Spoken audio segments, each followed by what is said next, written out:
Bonjour les amis. Alors la paracha Nassau, elle peut paraître comme un fourre-tout de beaucoup de choses différentes, certaines belles, certaines pas belles.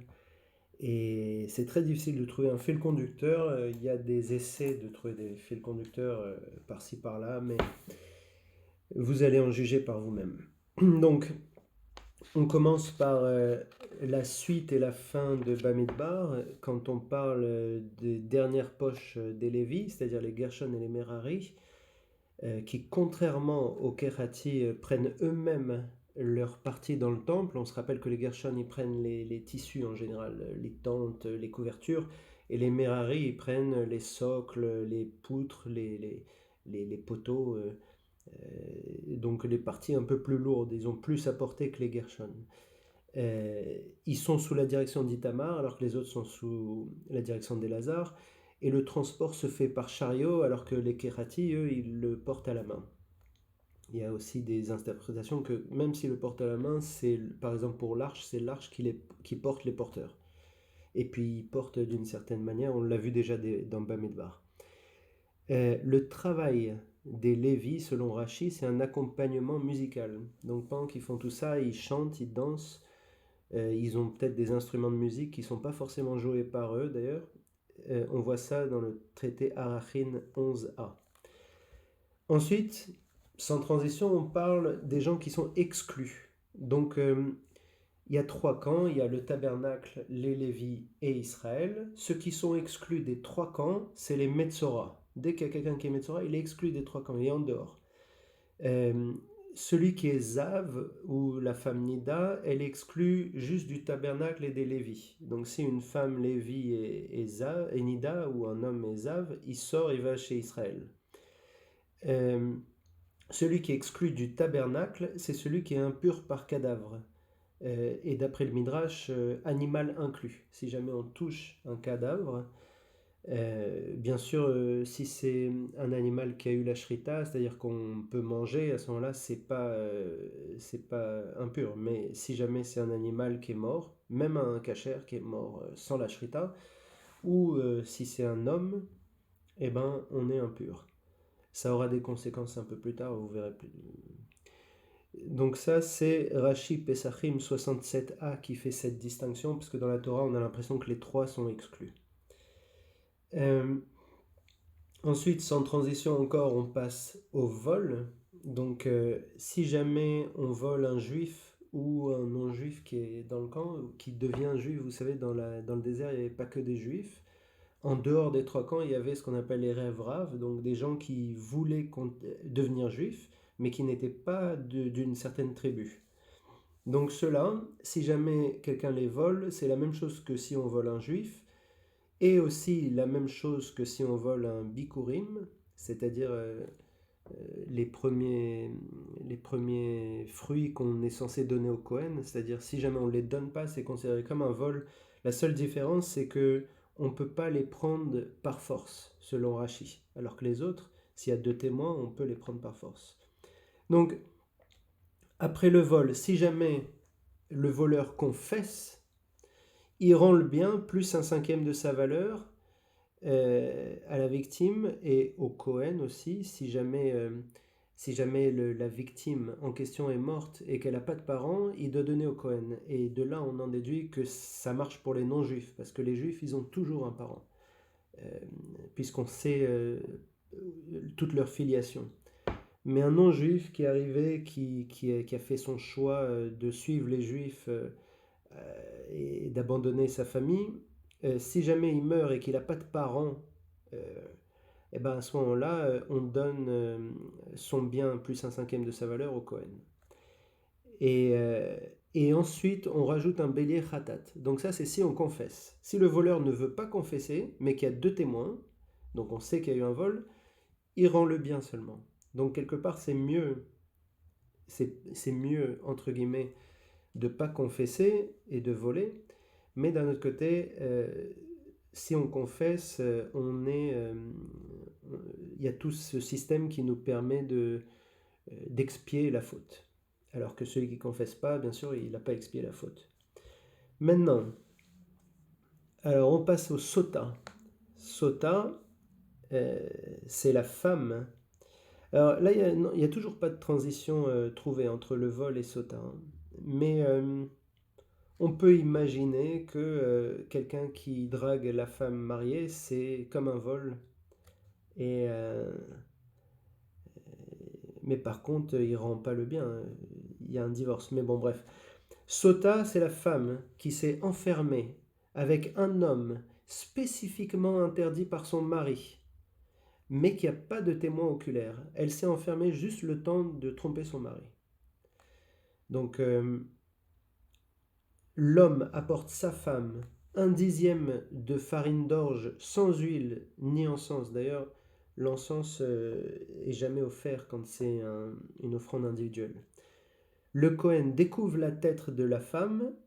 C'est de là qu'on apprend que c'est une honte pour une juive d'avoir la tête découverte. Donc Ktuvot 72a. Il déchire les vêtements de la femme. C'est un peu le walk of shame qui va se passer. Elle marche autour du camp, elle se fatigue, peut-être que ça va l'aider à confesser sa faute. Après, elle balance les offrandes de jalousie avec un S, parce que Dieu aussi est offensé dans la tromperie. 4 directions cardinales plus haut et bas.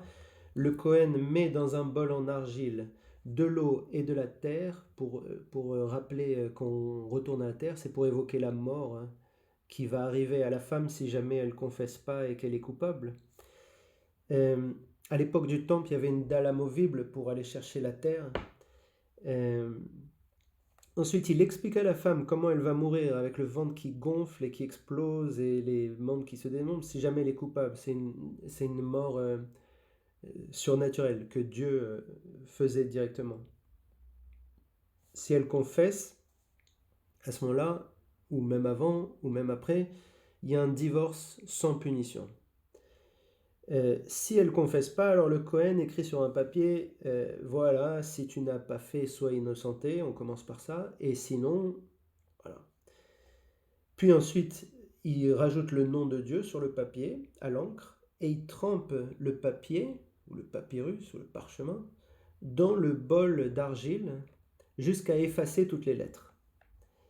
Et c'est le seul cas, d'après Yerushalmi Sota 1.4, où on a le droit d'effacer le nom de Dieu. Ça veut dire que Dieu, il accepte qu'on efface son nom pour ramener la paix dans un couple. C'est quelque chose d'encore plus sacré que son nom. Ensuite, il prend l'oblation, c'est-à-dire la farine d'orge, des mains de la femme. Il prend un kamatz, donc c'est les trois, c'est comme ça, c'est cette quantité, il prend comme ça de farine et il le jette dans l'autel pour évoquer l'intervention divine qui va arriver. Et il fait boire à la femme. À ce moment-là, si elle confesse, ça va, elle est divorcée, pas de conséquences, même si on a effacé le nom divin, alors là c'est quand même embêtant. Mais si elle veut pas boire et elle veut pas confesser, on la force à boire, et, elle et son amant vont mourir de manière surnaturelle. Mais il faut pour ça, bien sûr, que le mari ne soit pas coupable lui-même de la même déchéance. Par contre, si elle est innocente, elle sera bénie, elle aura des accouchements sans douleur, de beaux enfants et des enfants importants. Après avoir bu, il y a le balancement qui se refait, et si elle commence à mourir, on la sort le plus vite possible du tabernacle parce qu'elle pourrait rendre impur quelqu'un par sa mort, comme on l'a vu avant. Maintenant, il y a une sorte de transition, on passe au nazir. Nazir, c'est un concept ancien. Le nazir, il a une interdiction de prendre du vin, donc on dit que peut-être quand on est sous, on est amené à fauter avec la femme des autres. Donc le nazir, ça peut être un homme ou une femme d'ailleurs. Un homme ou une femme qui fait le vœu de nazir. Il y a une femme très célèbre qui s'appelle la reine Hélène d'Abadienne qui a fait le vœu de nazir pendant 7 ans au cas où son fils rentrait vivant de la guerre. Et elle a dû répéter 2 fois, donc elle a fait 3 fois 7 ans de nazir parce que pour des histoires. C'est pas le sujet de la paracha, donc je vais pas détailler. Mais grosso modo, quand on fait le vœu de Nazir, d'après le Nazir 5a, c'est minimum 30 jours, mais ça peut être plus longtemps. Par contre, il faut toujours revenir à la situation normale parce que le but dans la vie, c'est pas d'être nazir, mais au contraire de pouvoir se contrôler, de contrôler sa personne au milieu des tentations, pas en dehors des tentations. Parce que le nazir, euh, il a l'interdiction de tout fruit de la vigne, c'est-à-dire le raisin, les pépins, la peau, le vin. euh, mais il y a une question, l'alcool, est-ce qu'il est permis? Apparemment, l'alcool qui ne vient pas de la vigne, il est permis. Ce qui est un peu étrange. Interdit de se raser ou de se couper les cheveux. Donc moi, quelque part, je suis presque un nazir. Euh, Juste pour le séparer des autres personnes. C'est vrai que quand on fait ça, on a tendance à être un peu plus isolé. Interdit de se rendre impur par un mort, même si c'est son père ou sa mère, mais pas un mort sur un chemin sans sépulture, exactement comme le Kohen Gadol. Donc il se retrouve au niveau du Kohen Gadol, niveau interdiction sur ce point. Et à cause de ça d'ailleurs, le fait de ne pas se rendre impur par un mort, à cause de ça, Rabbi Yehuda, il dit que Samson n'était pas un nazir, puisque il était connu pour tuer les ennemis philistins. Donc il n'était pas un nazir au sens de la Torah. Il y a Samuel qui était un nazir connu. Euh, Maintenant, euh, pourquoi on voudrait être nazir? Il y a pas mal de discussions sur ça. Faire le vœu de nazir, vous allez voir, c'est en général pas recommandé et c'est surtout quand on a tendance par exemple à être emmené par les tentations, par les péchés, que on essaye l'extrême inverse afin de trouver un juste milieu. Mais le but c'est de trouver le juste milieu. C'est pas ni d'être dans les excès de la décadence, ni être dans les excès d'avoir encore plus d'interdits que la Torah a d'interdits. On dit souvent celui qui rajoute des interdits à la Torah, on se moque de lui en lui disant mais la Torah n'a pas assez d'interdits pourtant. Donc le but de la vie, c'est pas d'être nazir. Être nazir, c'est une position intermédiaire pour pouvoir trouver son juste milieu dans la vie quand on est trop tenté par les tentations. Donc quelque part, c'est les gens un peu moins sains, un peu moins forts intérieurement qui deviennent nazirs pour se renforcer. Donc le cas où il touche un mort par inadvertance, ça peut arriver, que ce soit un cadavre d'un animal selon le Midrash ou d'un homme. Bon, imagine, il dort dans une tente et puis dans la tente il y a des gens et puis il y en a un qui est mort. Voilà. Euh, il meurt pendant la nuit, pendant qu'il dort. Donc à ce moment-là, les jours qu'il a fait en tant que nazir sont annulés. Il se purifie pendant 7 jours, le 8e jour il rase sa tête, il offre 2 tourterelles ou 2 colombes jeunes au Kohen. Ces offrandes, il y en a une qui va être pour réparation, khatat, et une pour élévation, ola. Et en plus, il va rajouter un agneau, hacham, de moins d'un an. Et c'est là qu'on voit. Pourquoi c'est une hacham, c'est-à-dire une faute, un sacrifice de faute. Pourquoi? Parce qu'il s'est privé pour rien. Se priver de vigne, c'est quelque part un péché. Maintenant, c'est un péché pour pouvoir faire quelque chose de mieux, mais c'est quelque chose de mal. De se priver, c'est quelque chose de mal. C'est intéressant comme concept. Donc, euh, donc, bien sûr, il faut se priver de certaines choses, mais pas de ce qui est permis. Mais dans son cas, lui, on a bien compris qu'il peut se priver afin de pouvoir plus tard ne pas être tenté. À la fin de son nazira, donc une fois qu'il a fini son nazira, que tout s'est bien passé, il doit amener un agneau de hola, une brebis de khatat, alors un agneau c'est mâle, brebis c'est femelle, et un bélier de shalom. Donc là, il n'y a pas de hacham, de faute. Réparation, élévation et paix. Et comme toute offrande de hola ou shalom, élévation ou paix, il y a une corbeille de pain azim avec de l'huile, de la farine et du vin. Ensuite, il se rase complètement. Le Kohen met les mains du nazir, sur les mains du nazir, il prend la pâte cuite avant du bélier, il la cuit, ensuite il la met sur les gâteaux azim, sur les mains du nazir, il fait le balancement, quatre directions cardinales et haut et bas, et ensuite le nazir peut boire du vin et le Kohen il peut manger cette pâte et ce gâteau qui lui reviennent. Donc ensuite, sans transition encore, et c'est pour ça que je dis, il y a des choses moches, le vol, la sota, l'exclusion, et il y a des choses belles, alors nazir, celui qui veut s'améliorer, et en même temps, là maintenant, on parle directement de la bénédiction des Kohanim.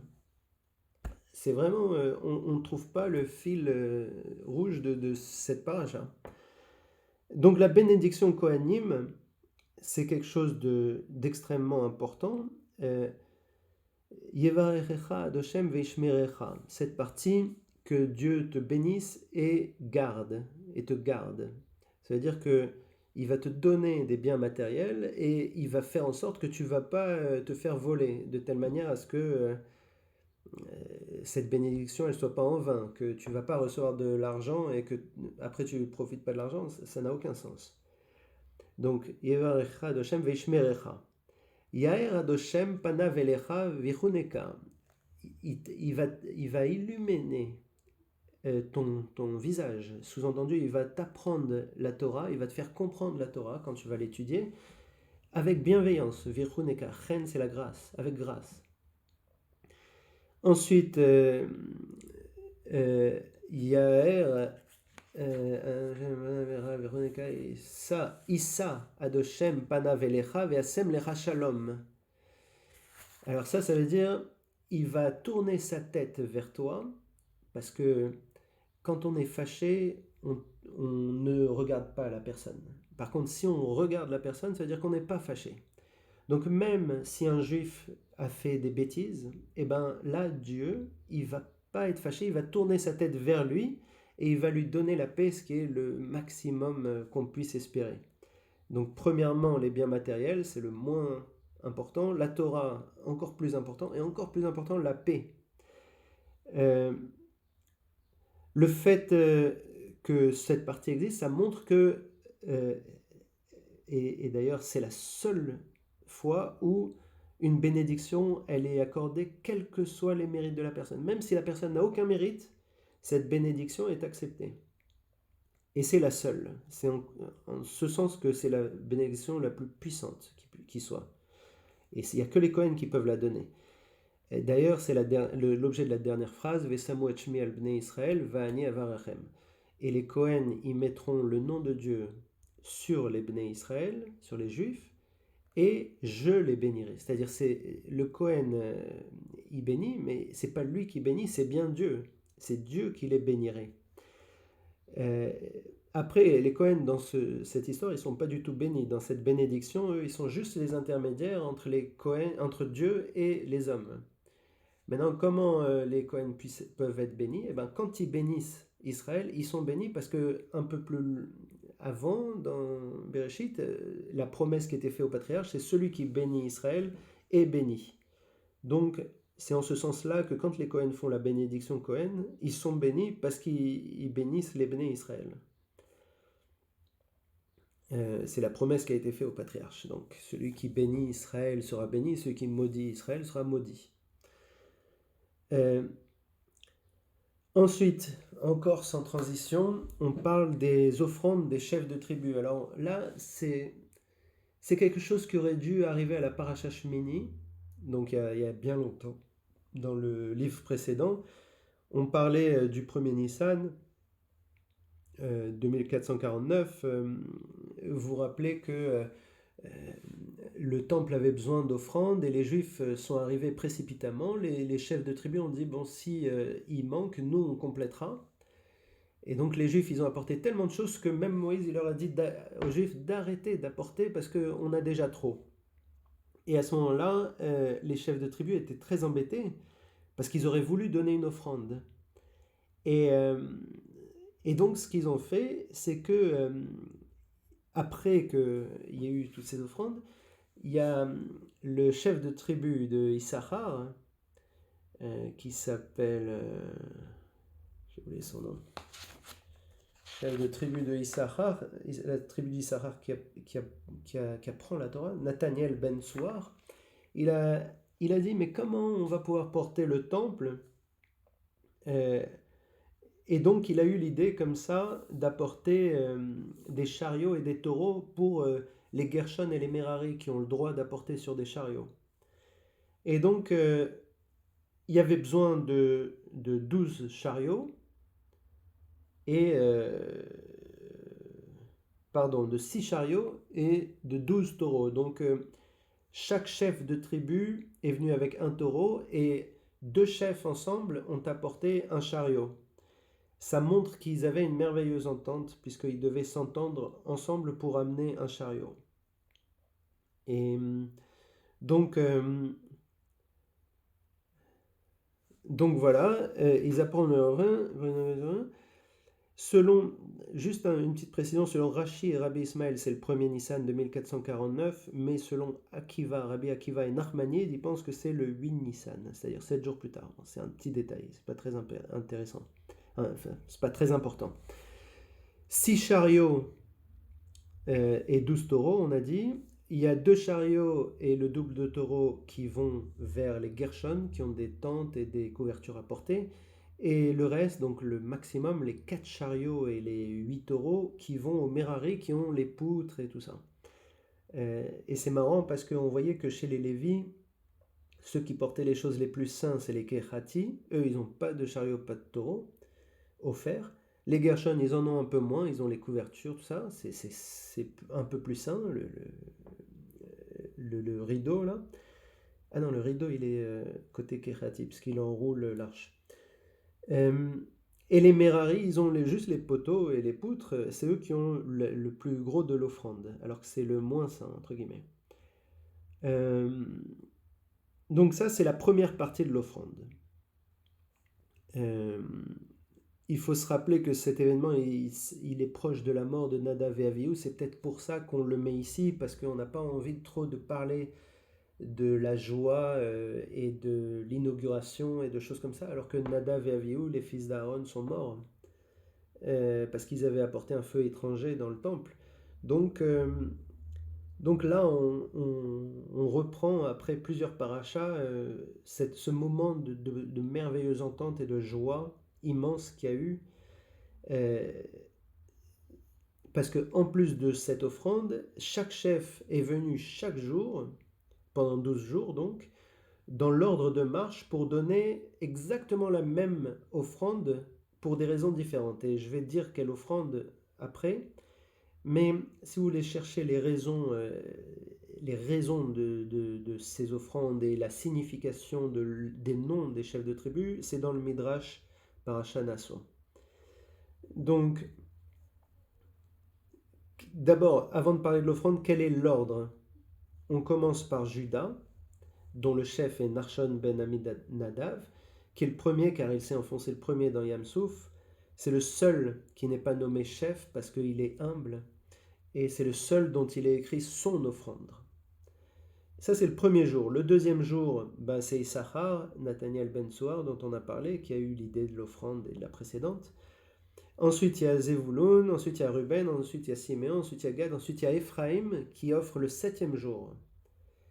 Et là, le 7e jour, c'est Shabbat. Alors on n'a pas le droit de faire une offrande individuelle. Normalement, c'est pas accepté. C'est une transgression. C'est une des 3 transgressions qu'on a trouvées qui est acceptée uniquement à ce moment-là, pour célébrer l'entente, d'après Munk. Ensuite, 8e jour, Manassé, Benjamin, 10e jour, etc. Dan, Asher et Nephtali jusqu'au 12e jour. Quelle est l'offrande que chacun donne pour des raisons différentes? Un bol d'argent de 130 shekels, un bassin d'argent de 70 shekels, tous deux remplis de fleurs de farine mêlées d'huile. Une louche en or de 10 shekels, remplie d'encens, sachant qu'un individu personnel n'a pas le droit d'offrir de l'encens pour son offrande. Ça aussi, c'est une deuxième dérogation. On rappelle que toutes ces offrandes, c'est les chefs de tribu qui l'apportent pour eux-mêmes, personnellement, pas pour leur tribu. Ensuite, pour le sacrifice de Hola, un jeune taureau, un bélier et un agneau de moins d'un an. Pour le sacrifice de Khatat, de réparation, un bouc, mais il n'y a pas de péché précis. Donc ça, c'est une troisième dérogation, qu'ils ont le droit d'offrir un bouc Khatat, même s'il n'y a pas de péché. Et ensuite, Shalom, l'offrande de Shalom, alors là, comme il y a une très bonne Shalom dans le peuple juif à ce moment-là, il y a beaucoup d'offrandes de Shalom par chef de tribu. Donc chaque chef de tribu amène 2 bovins, 5 béliers, 5 boucs, 5 agneaux de moins d'un an. Et à la fin, il résume le total de toutes les offrandes à la fin de la paracha Nasso. Et c'est là qui a marqué que Moïse, après il allait dans la tente pour parler à Dieu, et il entendait la voix qui lui répondait au-dessus du couvercle, entre les chérubins. Donc voilà comment l'inauguration du tabernacle, s'est passée dans le désert le 1er Nissan ou le 8 Nissan, le saura-t-on un jour.